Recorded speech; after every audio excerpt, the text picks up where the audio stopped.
zia kupimwa. Najua humu nchini mbinu zetu ama hulka zetu za kutafuta huduma za afya mara nyingi imekuwa ni nyakati za lala salama. Hata saizi najua iwapo kuna mgonjwa utapata kwamba hali yake imedorora, imezorota zaidi, ndiposa aende kutafuta matibabu. Labda humu nchini, je, Wakenya wanajitokeza katika vipimo vya kujua hali zao za moyo? Wakenya kwa kweli wangeweza kujitahidi. Tunaweza tumia mfano unakofanya kazi. Wakenya wanakuja kabisa.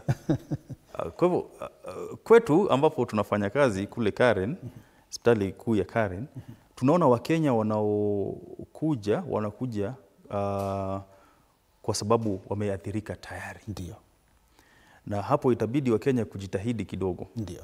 Kwa sababu unapokuja kabla ya kuathirika, tunaweza kugundua shida hii mapema, hata kabla hujapata hizo dalili. Ndio.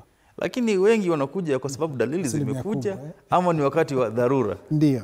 Na kwa hivyo ni hamasisho kwa Wakenya. Ndio. Kwamba ni vizuri waweze kuja hapo awali ili kuokoa maisha yao na pia kuokoa pesa, kwa sababu tunajua kwamba matibabu ya moyo shida inapopatikana mapema, matibabu yanakuwa gharama yake haiko juu. Ndio. Lakini unapokuja wakati mambo yamebadilika kidogo, yamezidi kidogo, inakuwa kwamba matibabu pia yanapata kuwa na gharama ya juu. Naam.